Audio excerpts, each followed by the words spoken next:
Hello and welcome to today's video. This time we'll be taking a look through my collection of vintage Peregrine paperbacks, that little known Penguin imprint from the 1960s. So sit back, relax, and let's get to it.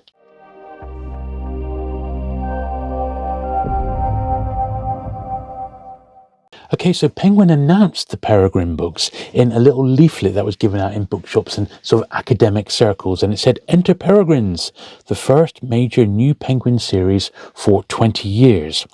Penguins start 1962 with Peregrines, an entirely new paperback series. Peregrines represent in content, format and quality of production a new departure for a publishing house which for more than a quarter of a century has played a leading part in the widening of popular culture. With Peregrines, a series of established standard books on literary criticism and biography, history, the arts, philosophy, and other subjects become available at reasonable prices. Not only are the works of unquestionable scholarship, in spirit they are also united by a common humanity of approach. Peregrines will be larger than the standard Penguin or Pelican, printed on high-quality paper and very reasonably priced, from 7 shillings and sixpence to 12 shillings and sixpence. The first 8 Peregrines will be published on the 11th of January. So there we are. So that's the little introduction that Penguin themselves heralded the arrival of the Peregrines, and we can have a look because this very first one here was published 1962, The Common Pursuit by F.R. Leavis, and they are in B format. That's the recognizable thing with Peregrines. The entire series is B format. They are printed on nice quality paper. This one I wouldn't say is as nice as some of the ones we see later. As time goes on, the quality of the books improves even further. They've got glossy jackets, and they're in a format that's quite familiar to most sort of Penguin collectors. You know, we've got the little author biography on the inside, and the standard printing information there. And this is what it is. So they are, you could almost call them academic books. I sort of liken them to being like Pelicans +1. They're a bit more sort of the next step up, if you know what I mean. But we'll go through them. I mean, I've got the numberings, as you know, I collect by number. So the Peregrine logo's on the spine there with the number. So the prefix for Peregrines was Y. So I've got Y1, then my next one's Y3. I haven't got them all. The numbering peters out around the 80 mark. I've got a few post-ISBN, sort of post-series number ones which go into ISBN, which we'll take a look at in the name of completeness. But, people who collect these, and there are a few of them out there, try and pick up the first sort of 80 or so. Well, I don't think there's many people who collect them. And when you find them second-hand, they are, if you buy a collection of Penguin books, there's generally 1 or 2 in there. But when you find them secondhand, they're usually dirt cheap. They're like £1 a book or something like that. Although I would say, as we look through, there's probably a few more desirable ones, which I would imagine would probably fetch a little bit more than that these days, depending on the subject matter, of course. So Shakespeare's history plays. And you'll notice sort of the design on these. They've got like the banding along the top. It's a very distinctive Peregrine look. It doesn't last forever, but I think it does give the series some sort of identity. That was number 5 there. So this is by Andre Moroz. Andre Moroz wrote the first Penguin book, Ariel. Also did the odd Penguin handbook and things like that. So he does appear in the Penguin list all over the place, actually. This is quite nice. So this is one of the ones I would imagine would be slightly more sought after. The Rebel by Albert Camus. And lots of these have got names in. So I've got some which I think have got stamps in as well, where they've been used as study aids. This is number 9 here. I don't think I've got any that are reprints, so whether the series had any reprints at all, I honestly don't know. Pagan Mysteries in the Renaissance. And big, thick books, as I said, B format, nice, bright, white paper, very, very easy to read and refer to. But you paid the money. That book was 25 shillings. You could have, at this point, picked up 5 regular Penguins for this sort of money, So bear that in mind. The price was an issue with these. This one, look, much cheaper, 12 and 6, but possibly not the same amount of photographs in.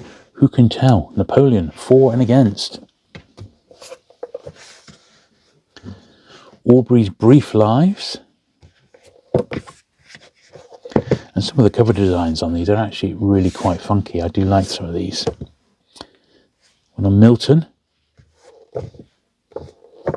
I remember back in the early 90s, I went to a Penguin show in London. It was the first one I'd ever been to. And in the queue, while I was waiting to go in, outside in like the hallway, there was someone there with a box of Peregrine books, and he was going through pulling them out. I never forget it, because I thought, oh, you don't see them very often. And it's true, up until when I bought that big collection last year, I actually only had about 6 Peregrines in my collection, and these were just ones that had come my way buying other collections. I'd never gone out of my way to pick them up. But now that I'm only missing a handful, maybe about 6 or 7 to finish the main pre-ISBN run, I'll probably try and get those now. This one's quite nice. This is the sort of book that would be quite sought after. This is James Joyce's Ulysses, a study. Interestingly, the Penguin Ulysses didn't get published till 1969. So it was 6 years before Penguin themselves finally managed to publish Ulysses. Norman Douglas there, old Calibra. Drama and Society in the Age of Johnson. Okay.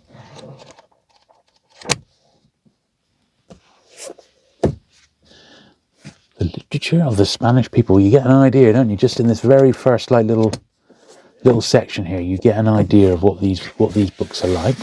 I'll slide them over there. I've got a few more. I'm going to have to keep stopping to make room, to be honest, just to get them all out. Vanished Supremacies, 1812 to 1918. Essays on European History. Critical History of English Poetry. Look at the size of it. And Jane Austen's novels. Once again, that would be the sort of book that I would imagine may even still be in print today. Who can tell?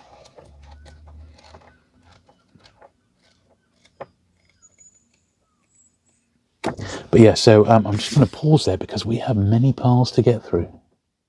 So here we are, another one with by F.R. Leavis. The Great Tradition. I see some of the authors there. George Eliot, Henry James, Joseph Conrad. And it's true that the early ones do focus more on sort of literary sort of themes. And later on, there was a sort of a bit of a lull. And then the series came back and it had sort of focused on more sort of sociological themes, apparently with a bit of a left-wing bias. So there you go. Selected Prose, T.S. Eliot.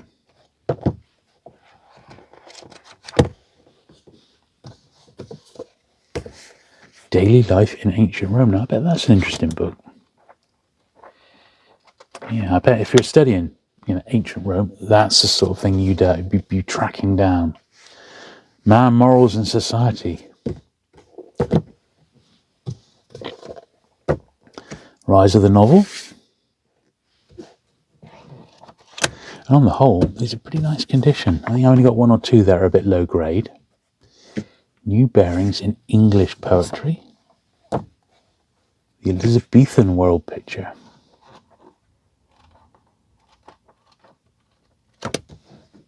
Let's slide them over there. Get this next one in. Theory of Literature. Concept of Mind. Wow. The Growth and Structure of Elizabethan Comedy. Origins of Love and Hate. Yeah, they haven't started putting on the cover designers here, but I think in a lot of cases, certainly the older ones, they're just using little bits that they picked up. I'm not sure where. They're not, some of it's works of art, some of it's, well, I don't know.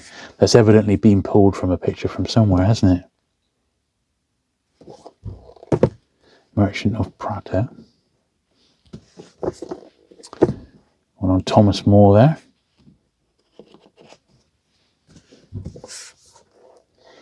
Evenings in the Orchestra. Slide them over there. Elizabethan House of Commons.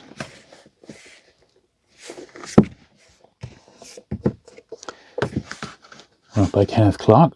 Ruskin Today. That's absolutely minters, that one.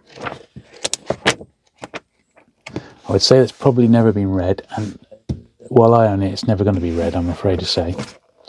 And then F.R. Leavis again, but looking at D.H. Lawrence, who Penguin were very much into. They really were, and I'm pretty sure F.R. Leavis appeared at the trial of Lady Chatterley when that actually happened, which was just a few years after. In fact, when was this one published? Because it's probably, I bet you this was around the time that they were publishing Lady Chatterley. This is number 39 in the Peregrine series. See if we can find the title page. Oh, there we are. 1964, there you go. Yes, good stuff. Right, another pile now, number 41. The Habsburg Monarchy.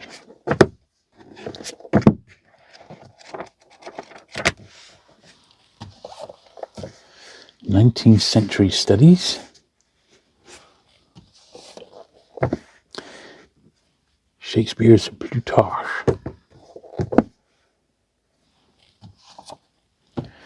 Poetry and Experience, Archibald MacLeish.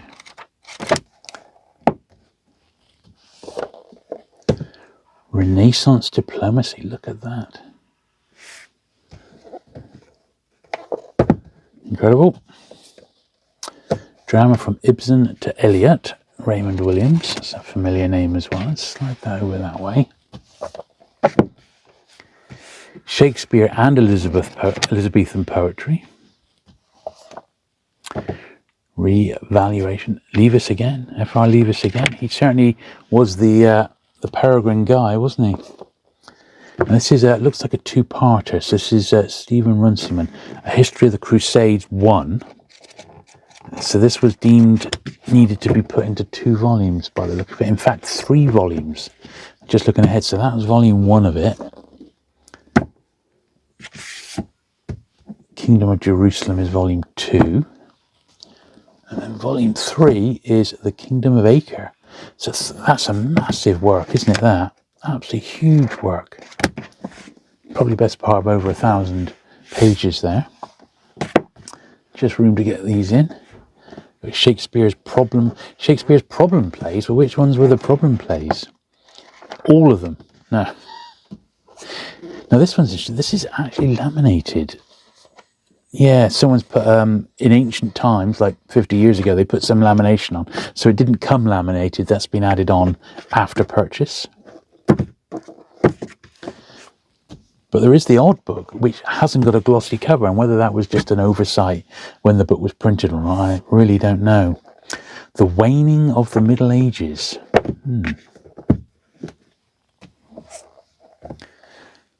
Some versions of Pastoral William Empson.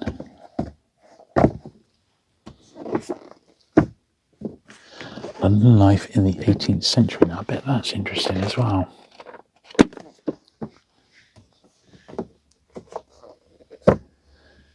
Cross Currents in English Literature of the 17th Century. You've got to admit, it's a riveting read. And then quite a low-grade one here, King John. That was number 59 in the series.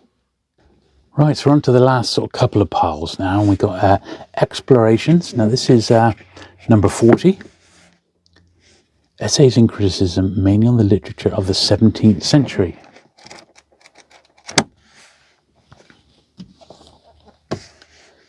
Some Shakespearean themes and an approach to Hamlet. Okay. The Use of Imagination. Number 61. The Image of Childhood. Introduction by F.R. Leavis.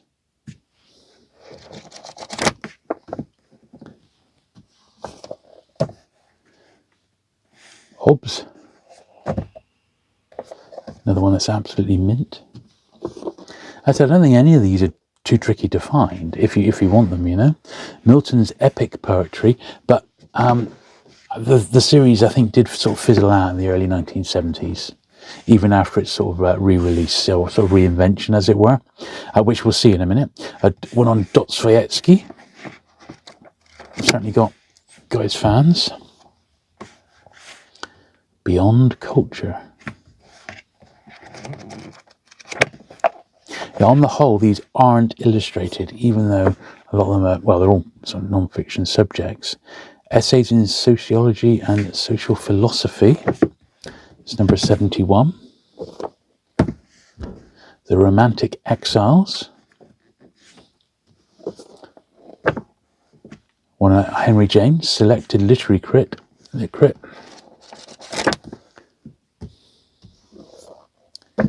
And Augustine to Galileo 1.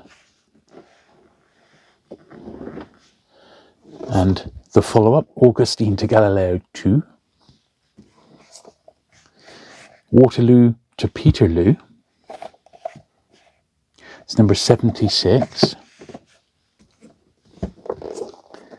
77, Fiction of Henry James, Reader's Guide. Robert Redfield, The Primitive World and Its Transformations, number 78. 79, P.H. Bradley, Richard Wollheim. Number 80 here is in hardback. Why that one's in hardback? It's got HY, so hardback Peregrine.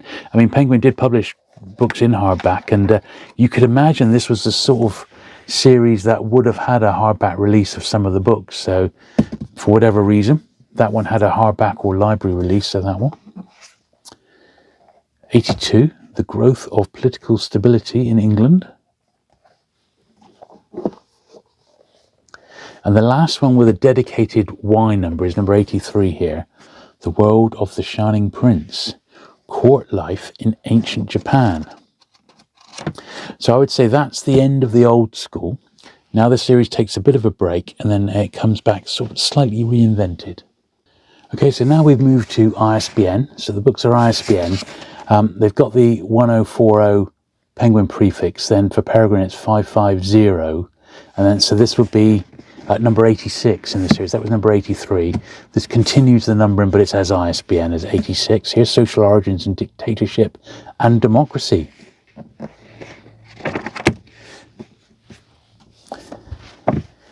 Heritage of Images. Selection of lectures. This is number 88. Another one on Lawrence is number 91. A selection from Phoenix. So Penguin would use the Phoenix iconography across all their D.H. Lawrence publications for many, many years. And so pop them over there. Now this next one is a pair. These is 120 and 121. It's by Regis Debray, and a critique of arms, and then the Revolution on Trial. That's the famous Che Guevara. There he is. Cover design by David King. Now these are much later. There's 295 and 395. So quite a bit later in time now. We've jumped forward a bit. But quite interesting all the same. These are from 1977 these came out, and obviously published as a pair by Penguin, and yeah, quite interesting, those two. So they're nice. E.P. Thompson, Whigs and Hunters, The Origins of the Black Act. It's pretty specialist, isn't it? So not great paper anymore, it's normal paper, has got a photograph insert, and they've 1977, this one. They have lost their, you could say, distinctive look. It is a Peregrine. You've got the Peregrine logo there, but that's as much as it goes, really. Albion's Fatal Tree. Crime and Society in 18th Century England. European Witch Craze of the 16th and 17th century. I bet that's an interesting read. Quite a collectible subject, old witchcraft, and not a huge book, mind you. That's Peregrine 134. I said I'm only keeping these. I'm not trying to get all the missing ones with ISBN by any means. First published in a Pelican in 1969, which I think I've got, and then reissued in Peregrine in 1978, which is that one there, with that great jacket on it. And we've got The English People and The English Revolution, Brian Manning. And then the last one I've got in my Peregrine collection, the most up-to-date one I got. A Savage War of Peace, Algeria, 1954 to 1962. This is Peregrine number 170. So the series did go on for a while, and we ought to take a look, because I guess this is coming to near the end of the 1970s here. 1979. Post 79, I got no idea how much the series continued after this sort of date. But this is just an odd one that's ended up in my Peregrine collection. But there you are. So I think you'll agree, quite an eclectic taste. I mean, I can't imagine many people looking to go out and collect these, but if you're a Penguin book collector, certainly, you know, having maybe the first, you know, dozen or so in your collection wouldn't go amiss. I think they are quite fun. Even if there's not a lot of subjects in there, I could even sit down and read maybe a handful. But there you go. That is the nature of being a book collector by publisher. You end up with some books that are perhaps a little bit dry, but still very interesting, and particularly the cover designs, and that they are quite nice. Anyway, that's it for today. If you've enjoyed today's video, do please give it the thumbs up. Do please hit the subscribe button if you've not already for regular vintage Penguin and vintage paperback coverage. And I look forward to seeing you again very soon. Bye.